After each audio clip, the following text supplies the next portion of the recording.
जय हिंद मेरे प्यारे मित्रों। तो हमने गति संबंधी नियम की चर्चा आपसे कर ली थी। अब उस गति संबंधी नियम के जो फॉर्मूले थे हमारे तीन, तो उन तीनों फार्मूलों को हमने आपको बता दिया था। अब हम चलते हैं उस पर एग्जाम्पल लेकर के, उससे रिलेटेड जो सवाल हमारे आरआरबी ग्रुप डी में कौन कौन से सवाल बन सकते हैं, तो हम आइए उसकी चर्चा करते हैं।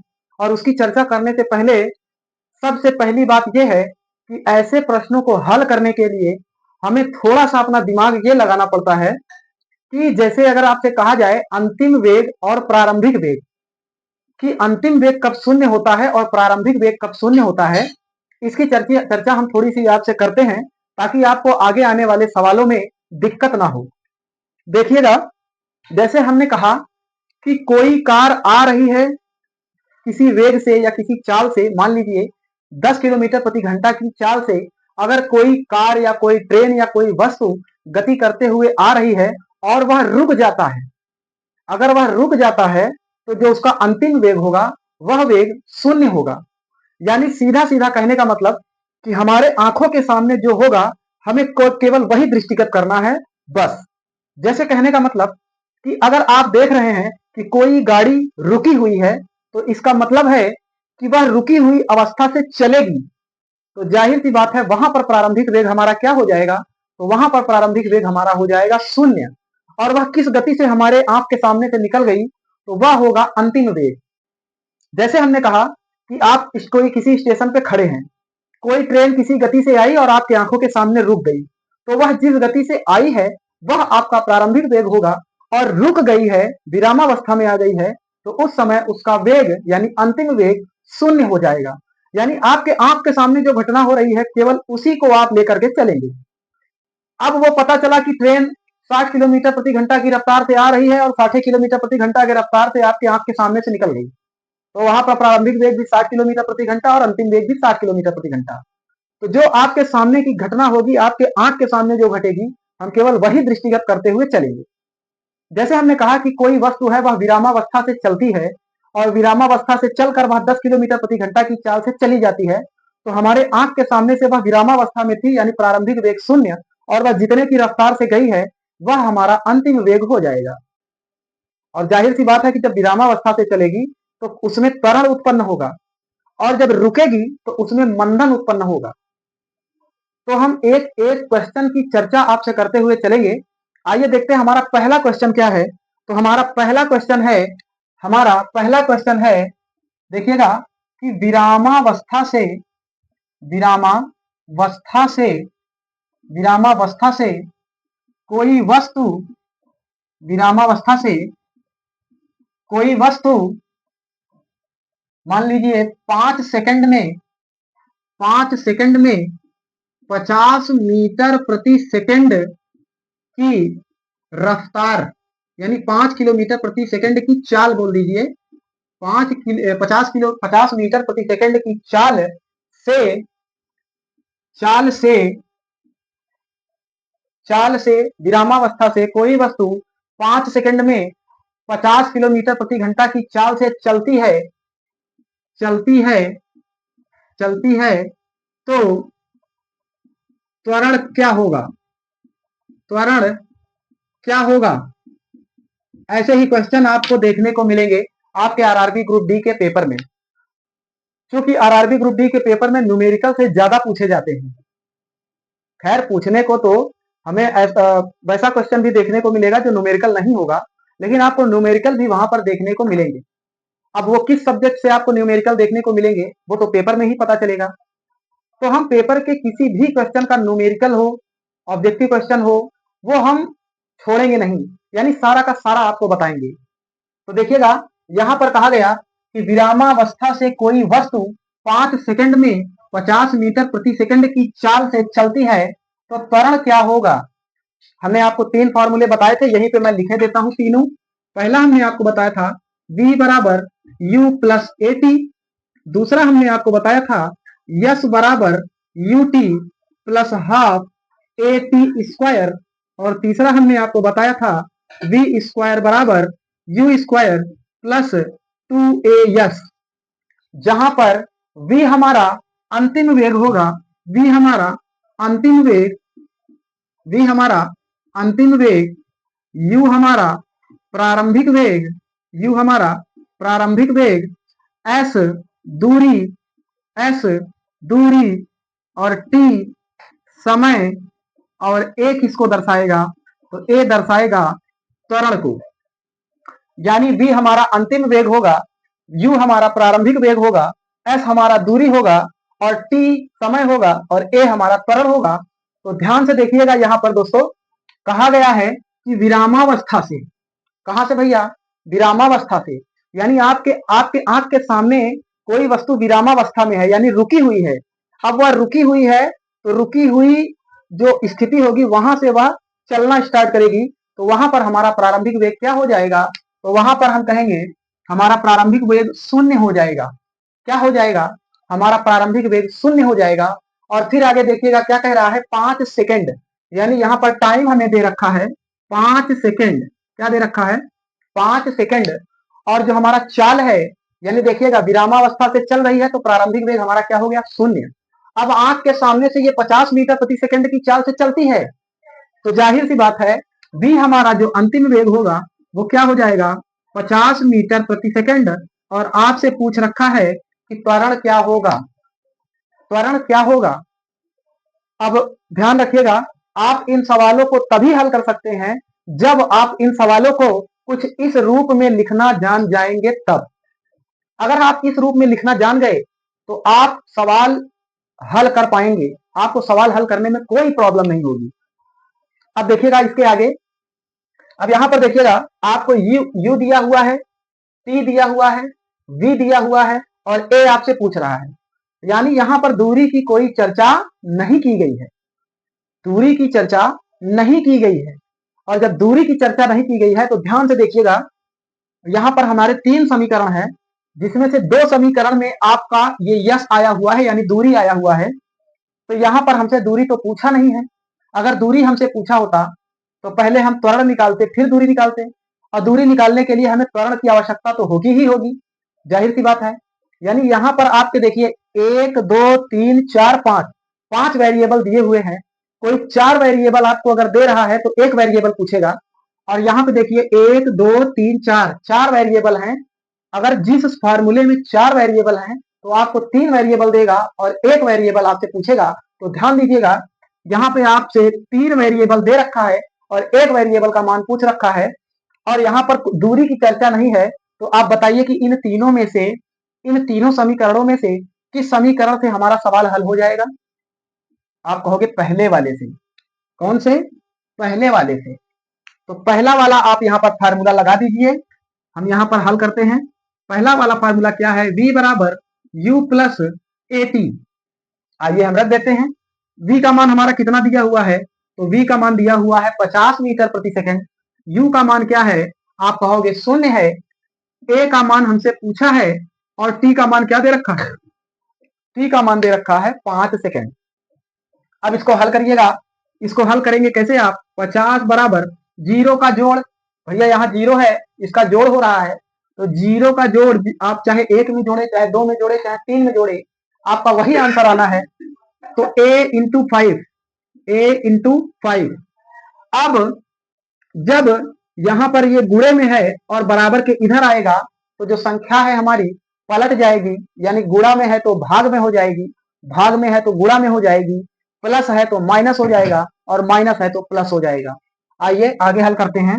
तो 50 बटा ये इधर आएगा तो ये हो जाएगा 5 बराबर a। अब देखिएगा 5 हमें 50, यानी a का मान क्या आ गया भैया, a का मान आ गया 10 मीटर प्रति सेकंड स्क्वायर, क्योंकि त्वरण का जो मात्रक होता है, त्वरण का मात्रक क्या होता है, मीटर प्रति सेकंड स्क्वायर। क्या होता है, मीटर प्रति सेकंड स्क्वायर। अब यहां पर आप ध्यान दीजिएगा, आप यहां पर प्लस लगाइएगा, क्योंकि आप यहां पर प्लस इसलिए लगाइएगा क्योंकि यहां पर चाल बढ़ रही है, और चाल बढ़ती कब है, जब त्वरण उत्पन्न होता है तब।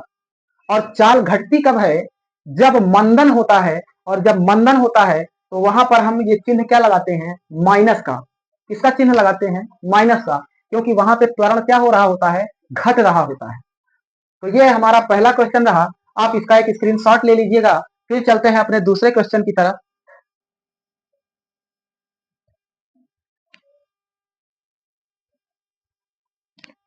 आइए हम आगे चलते हैं, आगे देखते हैं। हम ये फॉर्मूला आपका लिखा रहने देते हैं और हम आगे देखते हैं दूसरा क्वेश्चन हमारा क्या है। तो दूसरा क्वेश्चन हमारा है कि एक वस्तु एक वस्तु एक वस्तु एक वस्तु एक वस्तु 20 मीटर प्रति सेकंड के 20 मीटर प्रति सेकंड के वेग से 20 मीटर प्रति सेकंड के वेग से चलना शुरू करती है चलना शुरू करती है चलना शुरू करती है और चलना शुरू करती है और 10 सेकंड में 10 सेकंड में 100 मीटर की दूरी 10 सेकंड में 100 मीटर की दूरी तय करती है 100 मीटर की दूरी तय करती है। तो वस्तु का त्वरण क्या होगा? तो वस्तु का त्वरण ज्ञात कीजिए। तो वस्तु का त्वरण ज्ञात कीजिए। ये रहा आपका क्वेश्चन। कहा है कि एक वस्तु 20 मीटर प्रति सेकंड के चाल से चलना शुरू करती है और 10 सेकंड में 100 मीटर की दूरी तय करती है, तो त्वरण ज्ञात करिए। अब यहाँ पे आपको क्या क्या दे रखा है, याद रखिएगा। यहाँ पर आपको क्या क्या दे रखा है, कह रहा है कि 20 मीटर प्रति सेकंड के वेग से चलना शुरू करती है और 10 सेकंड में 100 मीटर की दूरी तय करती है, तो वस्तु का त्वरण ज्ञात कीजिए। तो ये जो 20 मीटर प्रति सेकंड का वेग है, ये क्या है? अंतिम वेग है या प्रारंभिक वेग है? अंतिम वेग है या प्रारंभिक वेग है? तो आपके आंख के सामने से 20 मीटर प्रति सेकंड की चाल से चलना ही शुरू कर रही है ये। तो यहाँ पर प्रारंभिक वेग क्या हो जाएगा? प्रारंभिक वेग हमारा हो जाएगा 20 मीटर प्रति सेकंड 20 मीटर प्रति सेकंड। और टाइम कितना दे रखा है? तो टाइम हमारा दे रखा है 10 सेकंड। क्या दे रखा है? 10 सेकंड। और यहाँ पर एस कितना दे रखा है? 100 मीटर। और आपसे पूछ क्या रहा है कि त्वरण क्या होगा? आपसे पूछ रहा है कि त्वरण कितना होगा। यानी आपको u दे रखा है, आपको टाइम दे रखा है, आपको दूरी दे रखा है। अब देखिएगा यहां से देखिएगा कि यहां पर दूरी की कोई चर्चा नहीं है, तो हम ये वाला समीकरण तो नहीं लेंगे। अब इन दोनों में आते हैं कि इन दोनों में क्या क्या दे रखा है। ध्यान दीजिएगा, जब हम तीसरे वाले की बात करते हैं तो तीसरे वाले में टाइम की चर्चा नहीं है। दूरी की चर्चा तो है लेकिन टाइम की चर्चा नहीं है। और दूरी और टाइम की चर्चा किसमें है? तो दूसरे समीकरण में है, यानी यस बराबर ut प्लस हाफ at²। दूसरे समीकरण में दूरी की भी चर्चा है और टाइम की भी चर्चा है। दूरी की और टाइम की दोनों की चर्चा है। तो यहाँ पर हम कौन सा समीकरण लगाएंगे? तो यहाँ पर हम दूसरा समीकरण यूज करके अपना आंसर निकालेंगे। तो आइए हम यूज करते हैं दूसरा समीकरण, यस बराबर ut प्लस हाफ at²। अब जहां जहां मान है वहां पर आप मान रख देंगे। देखिए यस बराबर कितना है? तो यस हमारा है 100 मीटर।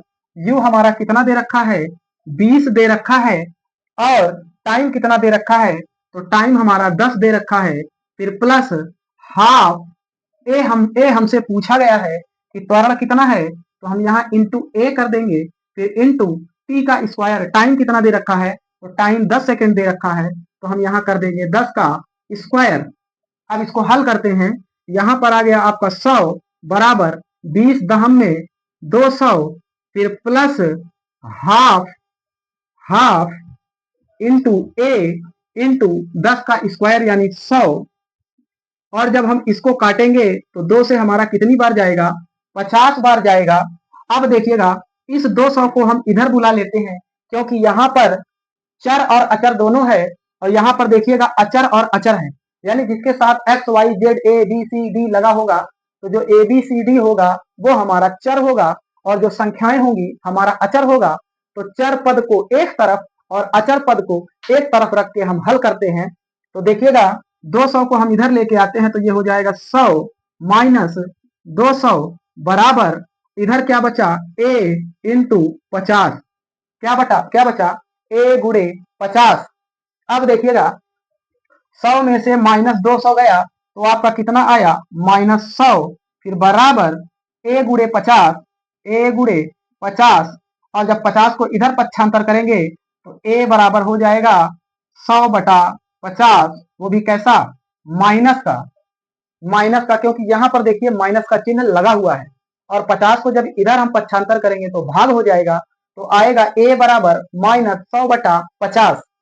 फिर देखिएगा जब इसको हल करते हैं तो क्या आ जाएगा हमारा, a बराबर माइनस का 2 मीटर प्रति सेकंड स्क्वायर।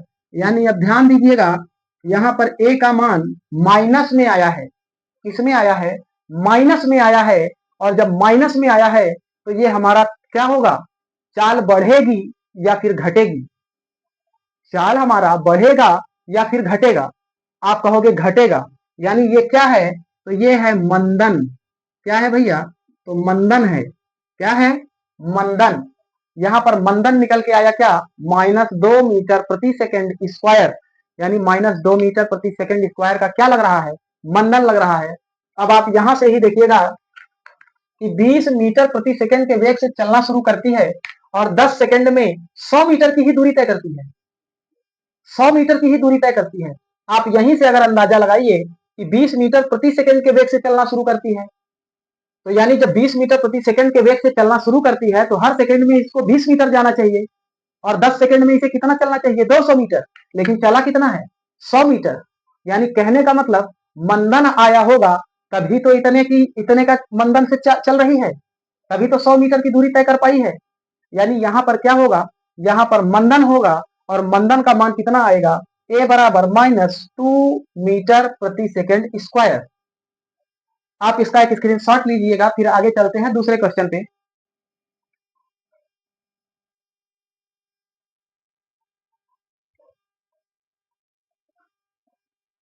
आगे चलते हैं, दूसरा क्वेश्चन देखते हैं, दूसरा क्वेश्चन देखते हैं, दूसरा क्वेश्चन हम देखते हैं भैया। दूसरा क्वेश्चन हमारा क्या है, तो दूसरा क्वेश्चन है कि एक वस्तु, क्वेश्चन है कि एक वस्तु एक वस्तु 10 मीटर प्रति सेकंड के वेग से वेग से वेग से चलना शुरू करती है, वेग से चलना शुरू करती है, वेग से चलना शुरू करती है, वेग से चलना शुरू करती है, और और और यहाँ पर 5 मीटर प्रति सेकंड स्क्वायर के त्वरण से चलती है, 5 मीटर प्रति सेकंड स्क्वायर के त्वरण से चलती है, त्वरण से चलती है, तो 5 मीटर प्रति सेकंड के स्क्वायर के त्वरण से चलती है, तो 4 सेकंड बाद 4 सेकंड बाद 4 सेकंड बाद वस्तु का वेग 4 सेकंड बाद वस्तु का वेग क्या होगा, वस्तु का वेग क्या होगा, वस्तु का वेग क्या होगा। यानी एक वस्तु 10 मीटर प्रति सेकंड के वेग से चलती है, लिख लीजिएगा, चलती है, 10 मीटर प्रति सेकंड के वेग से चलती है, चलती है, और 5 मीटर प्रति सेकंड स्क्वायर के त्वरण से चलती है, तो 4 सेकंड बाद वस्तु का वेग कितना, वस्तु का वेग क्या होगा, इसका आंसर आप लोग बताइएगा, इसका आंसर आप लोग बताइएगा। थोड़ा सा आप भी प्रयास करिएगा इसके लिए, थोड़ा सा आप भी प्रयास करिएगा, क्योंकि जब तक आप प्रयास नहीं करेंगे, आप प्रयास नहीं करेंगे तो आपको चीजें अच्छे से पता नहीं हो पाएंगी। ये हम कितना भी यहाँ पढ़ा देंगे, लेकिन जब तक आप प्रयास नहीं करेंगे तो फिर चीजें आसान नहीं हो पाएगी, वह चीजें आपके लिए कठिन ही बनी रहेगी। बताइएगा यहाँ पर। अच्छा, यहाँ पर हम प्रारंभिक वेग की बात करें तो प्रारंभिक वेग कितना होगा, और अंतिम वेग, ध्यान दीजिएगा, कह रहा है कि 4 सेकंड बाद वस्तु का वेग क्या होगा, बाद का कह रहा है, तो जाहिर सी बात है जब बाद का कह रहा है तो हमें बाद का ही पूछा होगा, यानी अंतिम वेग। तो यहाँ पर अंतिम वेग हमसे पूछा जा रहा है, प्रारंभिक वेग कितना है, 10 मीटर प्रति सेकेंड। प्रारंभिक वेग कितना है? 10 मीटर प्रति सेकेंड, क्योंकि देखिए 4 सेकेंड बाद वस्तु का वेग पूछा जा रहा है, तो 4 सेकेंड बाद जो वस्तु का वेग होगा वो अंतिम वेग ही तो होगा। तो जो ये वाला वेग दे रखा है वो क्या है? हमारा प्रारंभिक वेग है। और 5 मीटर प्रति सेकेंड स्क्वायर, ध्यान दीजिएगा 5 के आगे क्या लगा है? मीटर प्रति सेकेंड स्क्वायर, तो यानी ये त्वरण है, और यहाँ लिख भी रखा है त्वरण। तो ए का मान क्या दे रखा है? ए का मान दे रखा है 5 मीटर प्रति सेकेंड स्क्वायर, और कितने सेकेंड बाद? तो टाइम भी दे रखा है आपको 4 सेकेंड बाद। कितने सेकेंड बाद? 4 सेकेंड बाद। तो अब यहां पर ध्यान दीजिएगा कि यहां पर आपको अंतिम वेग बताना है, प्रारंभिक वेग दे रखा है, त्वरण आपका दे रखा है, और टाइम भी दे रखा है। दूरी की चर्चा यहाँ पे नहीं है, तो हम कौन सा इस्तेमाल करेंगे? पहला वाला समीकरण इस्तेमाल करेंगे, और पहले वाले समीकरण को इस्तेमाल करके, यानी v बराबर u plus A T, v बराबर u प्लस ए टी, हमसे v का मान पूछ रखा है, u a और t, u a और t का मान आपको दे रखा है, आप इस समीकरण में रख दीजिए। जब आप इस समीकरण में रखेंगे तो प्रारंभिक वेग कितना है? 10 मीटर प्रति सेकंड, प्लस ए का मान क्या है? 5 मीटर प्रति सेकंड स्क्वायर, और टी का मान क्या दे रखा है? तो टी का मान दे रखा है 4। तो अंतिम वेग हमारा क्या निकल करके आएगा? 10 प्लस 5 चौके 20, 10 और 20 क्या हो जाएगा? 10 20 हो जाएगा 30 मीटर प्रति सेकेंड। कितना आंसर आपका निकलेगा? तो आपका आंसर आ जाएगा 30 मीटर प्रति सेकेंड। क्या आ जाएगा? 30 मीटर प्रति सेकेंड। आप इसको हल कर लीजिएगा, स्क्रीनशॉट ले लीजिएगा।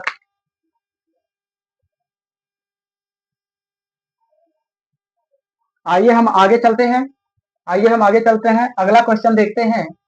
अगला क्वेश्चन हमारा क्या है? ओ सॉरी, हमने यहाँ भी इसको मिटा दिया। अगला क्वेश्चन हमारा क्या है? तो अगला क्वेश्चन लिखिएगा। अगला क्वेश्चन है कि एक वस्तु विरामावस्था से चलती है। एक वस्तु विरामावस्था से एक वस्तु विरामावस्था से चलती है। एक वस्तु विरामावस्था से चलती है, जिस पर जिस पर जिस पर जिस पर 20 मीटर प्रति सेकंड स्क्वायर का त्वरण लगता है। 20 मीटर प्रति सेकंड स्क्वायर का त्वरण लगता है। एक वस्तु विरामावस्था से चलती है जिस पर 20 मीटर प्रति सेकंड स्क्वायर का त्वरण लगता है, तो 5 सेकंड बाद तो 5 सेकंड तो 5 सेकंड बाद 5 सेकंड बाद वस्तु वस्तु लिखे हैं ना भैया, ये देखिए वस्तु। अगर यहाँ कार लिखते तो यहाँ भी हम कार लिखते, यहाँ रेलगाड़ी लिखते तो यहाँ भी रेलगाड़ी लिखते। तो 5 सेकंड बाद वस्तु वस्तु कितनी दूरी तय करेगी? वस्तु कितनी दूरी तय करेगी? वस्तु कितनी दूरी कितनी दूरी तय करेगी? वस्तु कितनी दूरी तय करेगी? अब यहाँ पर आप बताइएगा कि यहाँ पर हम किस समीकरण का यूज करेंगे, और कौन से समीकरण का यूज करके हम अपना आंसर निकालेंगे। अब यहाँ पे ध्यान दीजिएगा, कह रहा है कि एक वस्तु विरामावस्था से चलती है। एक वस्तु विरामावस्था से चलती है, तो एक वस्तु जब विरामावस्था से चलेगी तो इसके लिए हमने आपको बता रखा है कि जब विरामावस्था से चलती है तो हमारा जो प्रारंभिक वेग होगा वह क्या होगा? आप कहोगे कि प्रारंभिक वेग शून्य हो जाएगा। प्रारंभिक वेग क्या हो जाएगा? शून्य हो जाएगा। तो जब प्रारंभिक वेग यहाँ पर शून्य हो गया, तो और देखिएगा आगे, जिस पर 20 मीटर प्रति सेकंड स्क्वायर का त्वरण लग रहा है, तो यहाँ पर त्वरण का मान भी आपको दे रखा है, 20 मीटर प्रति सेकंड स्क्वायर का त्वरण दे रखा है, और कह रहा है कि 5 सेकंड बाद, यानी टाइम भी दे रखा है, 5 सेकंड बाद, और पूछ क्या रहा है कि कितनी दूरी तय करेगी। तो कितनी दूरी तय करेगी, यानी एस आपसे पूछ रहा है कि कितना दूरी तय करेगी। और देखिएगा आपको इन तीनों समीकरणों में आपको क्या क्या देखने को मिल रहा है, बी, ए, सी और यस, इसमें देखने को मिल रहा है। आपको 3 वेरिएबल दे रखे हैं और 3 वेरिएबल दे करके आपको चौथा वेरिएबल पूछ रहा है। तो ध्यान दीजिएगा, यहाँ पर आपको दूरी की चर्चा है और टाइम की भी चर्चा है, क्योंकि यहाँ पर दूरी की चर्चा तो है लेकिन टाइम की चर्चा नहीं है। दूसरा वाला समीकरण लेकर हमें हल करना पड़ेगा। अगर दूसरा वाला समीकरण हम लेकर के हल करेंगे तो हमारा उत्तर कैसे मिलेगा, ध्यान दीजिएगा। यस बराबर u t plus half a t square, s बराबर u t plus half a t square. और जब हम इस पर ये सारा मान रखते हैं तो ध्यान दीजिएगा, हमको यस पूछा गया है, प्रारंभिक में 0 दिया गया है, किंतु टी हमारा क्या दे रखा है, 5 सेकेंड प्लस हाफ। ये हमारा कितना दे रखा है, ये हमारा दे रखा है 20 और टाइम क्या दे रखा है, टाइम दे रखा है 5 और इसका क्या करेंगे, स्क्वायर करेंगे। अब देखिएगा यस का मान हम कैसे निकालते हैं, तो यहाँ पर देखिएगा 0 का पूरा 5 में जाएंगे, क्या आएगा 0 प्लस यहाँ पर काट दीजिएगा 2 20, यहाँ पर आ गया 10 जुड़े 5 का स्क्वायर क्या हो जाएगा, आप करेंगे 5 का स्क्वायर हो जाएगा 25, 5 का स्क्वायर क्या हो जाएगा 25 और 25 का में 10 में करेंगे तो आपका क्या आएगा 250, क्या आ जाएगा 250। अब देखिएगा यहाँ पर जब हम यस निकालेंगे तो क्या आ जाएगा 10 का गुणा, नहीं भैया यहाँ पर 10 का गुणा हम पहले ही कर चुके हैं, 10 का गुणा हम यहाँ पर पहले ही कर चुके हैं, तो हमें 10 का गुणा अब दोबारा करने की जरूरत नहीं है। देखिएगा यहाँ पर 5 का गुणा 0 में आया तो 0 हुआ, यहाँ पर 2 का भाग हमने दिया 20 में तो 10 आया और 10 का गुणा हम 5 के स्क्वायर में करेंगे, यानी 5 का स्क्वायर 25 और 25 का गुणा 10 में तो आ जाएगा 250 और 2।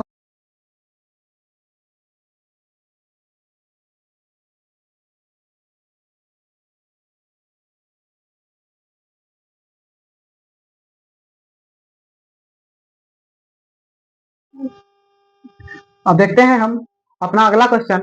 अगले क्वेश्चन में क्या कहा जा रहा है, तो अगले क्वेश्चन में कहा जा रहा है कि 36 किलोमीटर प्रति घंटा की चाल से चल रही मोटरसाइकिल को ब्रेक लगाकर रोका जाता है तो वह 80 मीटर की दूरी तय करती है, तो बताइए मंदन क्या होगा।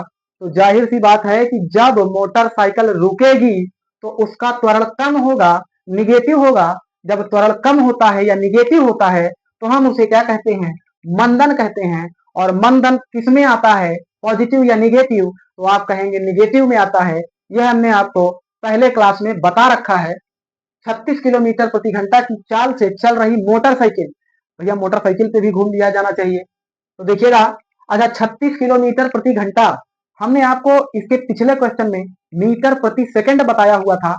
अब क्या चल रहा है, किलोमीटर प्रति घंटा। अब इसको देख लीजिएगा, किलोमीटर प्रति घंटा और यहाँ पर आपको क्या दे रखा है 80 मीटर। आप इस मीटर को किलोमीटर में बदल करके आंसर ले आइए, या तो फिर किलोमीटर को यानी किलोमीटर प्रति घंटा को मीटर प्रति सेकंड में बना करके आंसर ले आइए।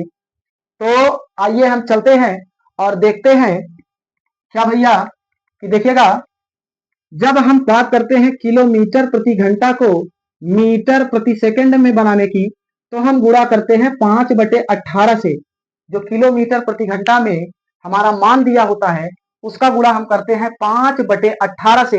देखिएगा कैसे, इसको थोड़ा सा ब्रीफ करके बता दें कि किलोमीटर प्रति घंटा, अगर 1 किलोमीटर की बात करें तो 1000 मीटर होता है, 1 किलोमीटर में 1000 मीटर होता है। इसकी चर्चा हमने अपने पहले क्लास में कर दी थी कि 1 किलोमीटर में कितना मीटर होता है, 1 डेकामीटर में कितना मीटर होता है, 1 हेक्टोमीटर में कितना मीटर होता है। इसकी चर्चा हमने पहले क्लास में कर दी थी। जो मेरी पहली क्लास ना देखा हो तो वो मेरा पहला क्लास देख लीजिएगा, उसमें हमने सारा कुछ बता रखा है। तो देखिएगा 1 किलोमीटर में 1000 मीटर और 1 घंटा में कितना मिनट, तो आप कहोगे 60 मिनट। और 1 मिनट में कितना सेकेंड, आप कहोगे 60 सेकेंड। कितना सेकेंड, 60 सेकेंड। तो देखिएगा आप इसी को हल कर दीजिए, तो इसी को जब हल करेंगे तो आपका क्या आ जाएगा, 2 जीरो से 2 जीरो हमने काट दिया, आपका आ गया 10/6 × 36। और जब इसको हल करेंगे तो 2 पंचे 10 और 18 दूना 36, आ गया 5/18। ये आएगा आपका मीटर प्रति सेकंड में। किसमें आ जाएगा, मीटर प्रति सेकंड में। यानी अगर किलोमीटर प्रति घंटा को मीटर प्रति सेकंड में बदलना होता है तो हम 5/18 से गुणा करते हैं। अब यहाँ पर ध्यान दीजिएगा कि हम बड़े से छोटे में आ रहे हैं, बड़े से छोटे में आ रहे हैं, तो छोटा वाला अंक कहाँ होगा, ऊपर होगा। और इसी के विपरीत देखिएगा, जब हम मीटर प्रति सेकंड को किलोमीटर प्रति घंटा में बदलते हैं तो इसका विपरीत यानी छोटे से बड़े में जा रहे हैं, तो 5 बड़ा है कि 18 बड़ा है। आप कहोगे 18 बड़ा है, तो 18/5 से गुणा करते हैं। यानी बड़े वेरिएबल से जब छोटे वेरिएबल में हमें आना पड़ता है, यानी बड़े मात्रक से छोटे मात्रक में आना पड़ता है, तो हम 5/18 से गुणा करते हैं। देखिएगा 5 छोटा है तो इसको ऊपर रखेंगे, क्यों, क्योंकि हमें याद करने के लिए यानी याद रखने के लिए, देखिए बड़े से छोटे में जा रहे हैं तो छोटा वाला अंक ऊपर, और छोटे से बड़े में आ रहे हैं तो बड़ा वाला अंक ऊपर, यानी 18 ऊपर और 5 नीचे। और यहाँ पर जब बड़े से छोटे में आएंगे तो छोटा वाला अंक यानी 5 ऊपर और 18 नीचे रखेंगे। तो आइए हम इसकी चर्चा ही यानी इसको हम इसमें लगा करके करते हैं। तो देखिएगा हमारा क्या निकल करके आता है, तो हमारा निकल करके क्या आता है, देखिएगा हमारा मान दिया हुआ है 36 किलोमीटर, 36 किलोमीटर प्रति घंटा। अब इसको हमें मीटर प्रति सेकंड में बनाना है, तो मीटर प्रति सेकंड में बनाने के लिए क्या करेंगे, बड़े से जब छोटे में जाते हैं तो हम 5/18 से गुणा करते हैं। और जब 5/18 से हम गुणा करते हैं तो यहाँ क्या निकल के आएगा, 18 दूना 36 और 5 दूना 10 मीटर प्रति सेकेंड, 10 मीटर प्रति सेकेंड। अब देखिएगा कहा जा रहा है मोटरसाइकिल को ब्रेक लगाकर रोका जाता है, ब्रेक लगा करके जब रोका जाएगा तो वहां अंतिम वेग क्या होगा, तो वहां अंतिम वेग शून्य हो जाएगा। अंतिम वेग वहां पर क्या हो जाएगा, शून्य हो जाएगा। तो जो ये वाला वेग हमारा है 10 मीटर प्रति सेकंड, ये क्या होगा, तो आप कहोगे सर जी ये प्रारंभिक वेग होगा। कौन सा वेग होगा, प्रारंभिक वेग होगा। और देखिएगा कह क्या रहा है कि 80 मीटर की दूरी तय करता है, यानी यश बराबर भी आपको दे रखा है 80 मीटर। क्या दे रखा है, 80 मीटर। और आपसे मंदन पूछा जा रहा है, यानी ए का मान आपसे पूछा जा रहा है, और वो भी ए का मान कैसा, निगेटिव मान। कैसा मान, तो निगेटिव मान पूछा जा रहा है आपसे। तो देखिएगा आप आपने प्रश्न पढ़ा, प्रश्न को आपने पूरे प्रश्न को आप कुछ इस तरीके से उतार दिया। जब तक आप इस फॉर्मेट में नहीं लिखना जानोगे तब तक थोड़ा प्रश्न लगाने में आपको दिक्कत होगी। जब आप पूरे प्रश्न को इस फॉर्मेट में लिखना जान जाओगे तो आपको यह पता चल जाएगा कि हमें कौन सा समीकरण यूज करना है। आप बताइएगा दोस्तों कि यहाँ पर प्रारंभिक वेग दे रखा है, अंतिम वेग शून्य है क्योंकि ब्रेक लगा के रोका जा रहा है, और दूरी 80 मीटर है। हमसे ए पूछा जा रहा है, क्या यहाँ टाइम की चर्चा है, आप कहोगे सर जी नहीं चर्चा है। दूरी की चर्चा है, दूरी की चर्चा है, तो ध्यान दीजिएगा यहाँ पर दूरी की चर्चा है, टाइम की चर्चा नहीं है। जहां पर देखिएगा दूरी की चर्चा भी है, टाइम की चर्चा भी है, और यहाँ पर दूरी की चर्चा तो है ही नहीं। तो आप बताएंगे कि हम कौन सा समीकरण यहाँ पर लगाएंगे, तो आप कहेंगे सर जी तीसरा वाला समीकरण लगाएंगे। तो आइए तीसरा वाला समीकरण लगाते हैं और हम अपना उत्तर निकालते हैं। वी स्क्वायर बराबर यू स्क्वायर प्लस 2as। आप इसी में रख दीजिए अपना ये जो भी मान है, इसमें पुटअप कर दीजिए। तो देखिए v यानी अंतिम वेग शून्य था, बराबर u हमारा कितना दे रखा है, तो u हमारा दे रखा है 10, और स्क्वायर लगा देंगे प्लस 2 ए का मान भैया हमसे पूछा जा रहा है तो हम यहाँ ए का ए ही लिख देंगे, गुड़े एस का मान क्या दे रखा है, 80 मीटर दे रखा है, तो हम यहाँ 80 रख देते हैं।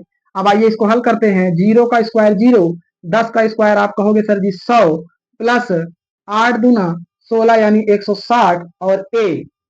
अब देखिएगा आप इसको इस तरफ ले आइए तो आ जाएगा -100 बराबर 160 ए, और 160 ए में 160 को जब इधर ले आएंगे तो आपका आ जाएगा भाग में 160 बराबर ए। देखिएगा एक जीरो से एक जीरो कटा, और 2 अट्ठे 16 और 2 पंचे 10, यानी ए का मान क्या निकल करके आया, माइनस में 5/8 निकल करके आया। और यही हो जाएगा आपका क्या, मंदन। यानी यहां पर मंदन कितना है, -5/8। कितना मंदन है, -5/8। अच्छा मंदन है, इसलिए आपका आंसर क्या आया है, निगेटिव में आया है। और जब आपका आंसर निगेटिव में आता है यानी ब्रेक लगाकर रोका जाता है तो वहां पर त्वरण क्या होता है, निगेटिव होता है। और यहाँ पर देखिए आपका त्वरण क्या आया है, निगेटिव में आया है। चलिए इसका एक स्क्रीनशॉट लीजिएगा, हम अगले प्रश्न की ओर बढ़ते हैं। आइए हम अपने अगले प्रश्न की ओर बढ़ते हैं, देखते हैं हमारा अगला प्रश्न क्या है। तो हमारा अगला प्रश्न है भैया, हमारा अगला प्रश्न है, अगला प्रश्न देखिएगा, क्योंकि प्रश्न थोड़ा सा दिमाग लगाते हैं अपना और प्रश्न बनाते हैं, तो उसमें थोड़ा सा हमें सोचना पड़ता है कि क्या लिखूं। अगर मैं वस्तु लिख रहा हूं तो वस्तु का ही त्वरण, वस्तु का ही अंतिम वेग या वस्तु की दूरी ही हम पता करेंगे, और जब मोटरसाइकिल लिखेंगे तो मोटरसाइकिल की दूरी पता करेंगे। और आपके पेपर में जो भी वैल्यू दी जाएगी उसको रख करके, यानी समीकरण में आप रखेंगे तो आपका आंसर पॉइंट में आने के बहुत कम चांस हैं, यानी आपका पॉइंट में आने के बहुत कम चांस हैं, क्योंकि वहां ऐसे वेरिएबल दिए जाते हैं। अगर आपको गुणा भाग जोड़ घटाना करना होगा तो वो तो आपको गणित वाले पोर्शन में आपको मिल जाएगा। यहाँ पर आपकी केवल बुद्धिमत्ता चेक की जाती है कि आप सही डायरेक्शन में जा रहे हो या नहीं। आपको कैलकुलेशन कितना आता है, कैलकुलेशन कितना नहीं आता, उसके लिए तो गणित सब्जेक्ट तो है ही, गणित में आप लगाते रहिएगा कैलकुलेशन। बस यहाँ पर थोड़ा अपना दिमाग लगा करके चलिएगा कि वस्तु का अंतिम वेग कब जीरो होगा, प्रारंभिक वेग कब जीरो होगा, मंदन कब होगा, त्वरण कब होगा। आइए हम अपने अगले क्वेश्चन पे चलते हैं। अगला क्वेश्चन देखिए क्या कहा जा रहा है।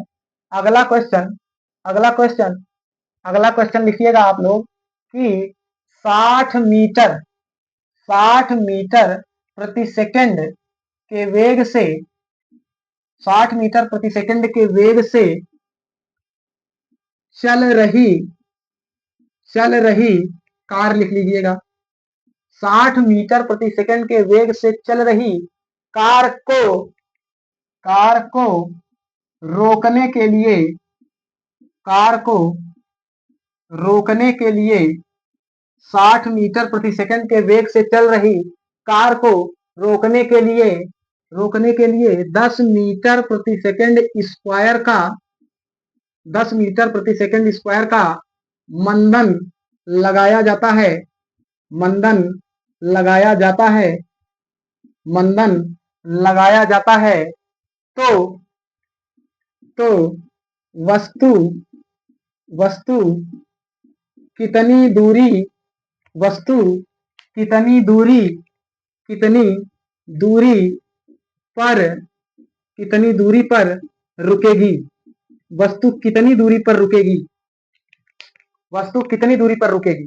60 मीटर प्रति सेकंड के वेग से चल रही कार को रोकने के लिए 10 मीटर प्रति सेकंड स्क्वायर का मंदन लगाया जाता है, तो वस्तु कितनी दूरी पर रुकेगी। आइए हम इसका फॉर्मेट लिख लेते हैं। जैसे हमने कहा कि 60 मीटर प्रति सेकंड के वेग से चल रही कार को रोकने के लिए, रोकने के लिए, जब रोकने के लिए बात आती है तो वहां पर हमारा अंतिम वेग क्या हो जाएगा, आप कहोगे अंतिम वेग 0 हो जाएगा। तो प्रारंभिक वेग क्या है हमारा, प्रारंभिक वेग है 60 मीटर प्रति सेकंड। कितना है, 60 मीटर प्रति सेकंड।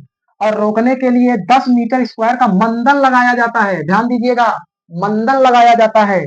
और जब मंदन की बात करते हैं तो मंदन भैया निगेटिव में होगा कि नहीं होगा, आप कहोगे हाँ सर जी निगेटिव में होगा, मंदन निगेटिव में होगा। तो यहाँ जो 10 मीटर प्रति सेकंड स्क्वायर है वो आपको निगेटिव में लिखना होगा, उसका वैल्यू आपको निगेटिव में रखना होगा, क्योंकि क्या है, मंदन है। और जब मंदन लगेगा तो वस्तु की चाल कम होगी, और वस्तु की चाल कम होगी तो एक टाइम आएगा जहां पर वस्तु रुक जाएगी, अंतिम वेग 0 हो जाएगा। फिर देखिएगा पूछ क्या रहा है आपसे, दूरी पूछ रहा है, कितनी दूरी पर रुकेगा, यानी यस बराबर पूछ रहा है आपसे। अब आप बताइएगा, आपने पूरे क्वेश्चन को इस फॉर्मेट में लिख दिया तो यहाँ पर टाइम की चर्चा है क्या, नहीं है। दूरी की चर्चा है क्या, है। तो हम कौन सा समीकरण लगाएंगे, हम यहाँ पर तीसरा समीकरण लगाएंगे, बी स्क्वायर बराबर यू स्क्वायर प्लस 2as, और इसी में मान रख दीजिए। जब इसमें हम अपना मान रखेंगे, जब हम इसमें अपना मान रखते हैं तो देखिएगा v का मान क्या है 0 0, u का मान क्या है 60, u का मान क्या है 60, और स्क्वायर लगा देंगे, फिर प्लस 2, a का मान क्या दिया हुआ है भैया, निगेटिव में 10 दिया हुआ है, तो यहाँ -10, और हमसे दूरी पूछ रहा है। अब आप इसको हल करिएगा, 0 का स्क्वायर 0, 60 का स्क्वायर क्या होगा, 60 का स्क्वायर क्या होगा, 60 का स्क्वायर क्या होगा, 60 का स्क्वायर होगा 3600 प्लस, अब देखिएगा यहां पर हमने प्लस लगा दिया है लेकिन प्लस नहीं होगा, क्योंकि प्लस माइनस क्या होगा, माइनस 2 दहम में 20 और s 20 यस। अब देखिएगा हम चर पद को एक तरफ रखेंगे और अचर पद को एक तरफ रखेंगे। आप -20s को उठा करके बराबर के इधर पक्षांतर करिएगा, माइनस में है तो इधर जब आएगा तो क्या हो जाएगा, प्लस में 20s बराबर उधर क्या रहेगा आपका 3600।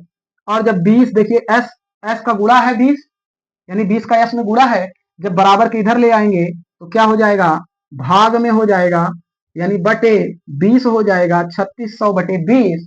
अब जब आप इसको हल करेंगे तो एक जीरो से एक जीरो कैंसिल, और 18 दुना क्या हो जाएगा 36, यानी यश का मान क्या निकल करके आया, यश का मान निकल करके आया 180 मीटर।